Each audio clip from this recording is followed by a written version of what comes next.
Hey, this is Jimmy Moore, Smart Agent Consulting. I wanted to talk to you for a minute about habits. We often get asked by a lot of clients to help them have breakthroughs in their business or implement processes. And one of the first things that I do when I go in is I really kind of take inventory of what they're currently doing. Before you can install any new process or until you can really grow your business, you have to make room for that process or for the growth. A lot of people don't think about that first. That's why you see a lot of our teachings, a lot of our videos, a lot of our online courses always begin for about the first session or two about getting the mindset right and then freeing time up and getting planned and organized.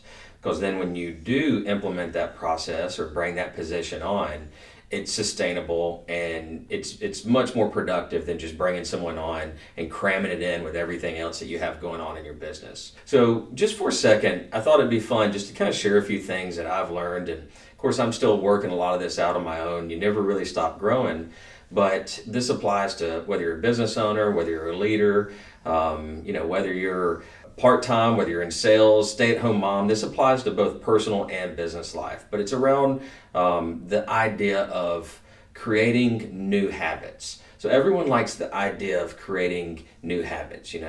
I want to do this more. I want to make sure that we do that. I know in my family, my wife and I often talk about things that we want to do. And we have to stop ourselves and we have to really almost reprogram the way that we speak. And instead of saying we want to do something, we say we are going to, or we will, or, even almost kind of have fun with it and talk about it in the past tense, like we did do this.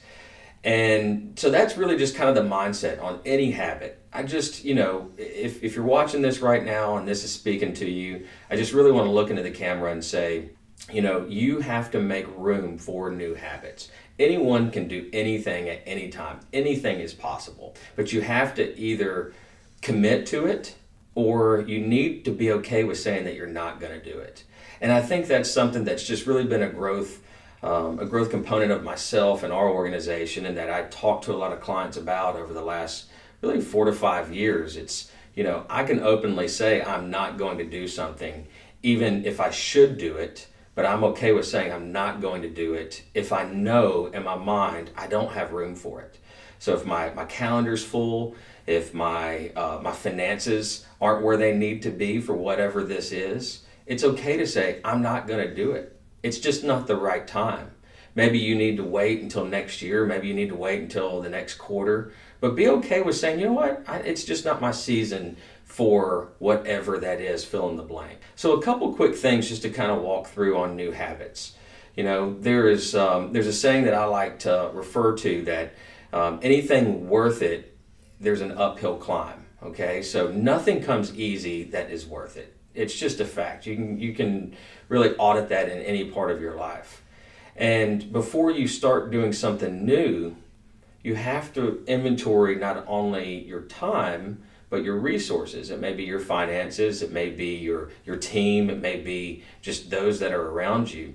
And really go back through your calendar. I mean, if you're meticulous enough and you keep an organized calendar, go back through your calendar over the last 3 months and say, if I had installed this thing, whatever it could be, it could be more time doing something on your own, going to the gym, maybe more time making sales calls, spending time with people that you want to spend time with. Could you have done it over the last 3 months without removing something else? Now, if you're like me and the majority of people that I come into contact with, the answer to that would be no.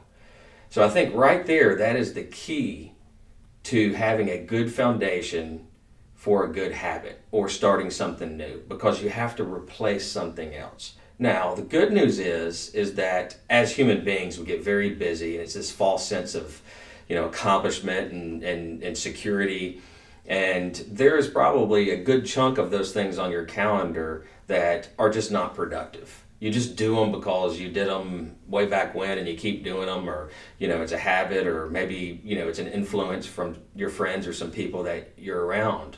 I would go back and make a list of the things that you said, if I stopped doing these things, would my life be any, worse off? If I quit doing these 3 things, would it impact my family? Would it impact my purpose? Would it impact my business?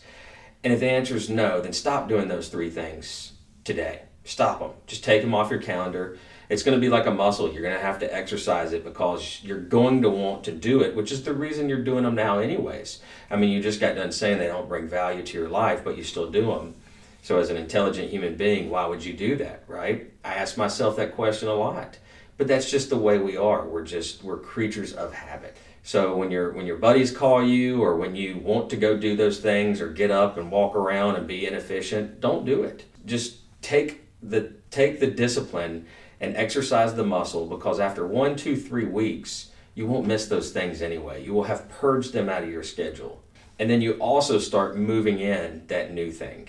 So again, whether it's going to the gym, whether it's taking your spouse on a lunch date, whether it's making some more sales calls, whether it's following up with clients, whether it's training that new employee, whether it's recruiting that new employee, whatever it is, start when you remove the one thing from your calendar, or to 2 or 3, depending on how many you have, start inputting the others, and it's going to fill that void. You're going to feel so much more productive. You're going to feel so much more accomplished. You're going to leave work just feeling so much better. You're going to sleep better, I promise. You're going to go into the office feeling better and energized. But to me, that is foundational on how to create new habits. You can't just wish things into existence. You can't just say, I want to do things. You say, I am going to do this, and then I'm going to remove something else and put that in there. And you're going to look up 3, 6, 9 months down the road, it's going to be a habit. More than likely, those people around you that were in those things you removed, they've just kind of gone away. But then there's new people that have come into your life that are anchored by these new habits that you have. So I hope that spoke to you, and it's just something that I encounter a lot when I talk with clients and our team members, and even myself personally, just to do a good self-assessment of how to create new growth habits that will stay with you and create productivity.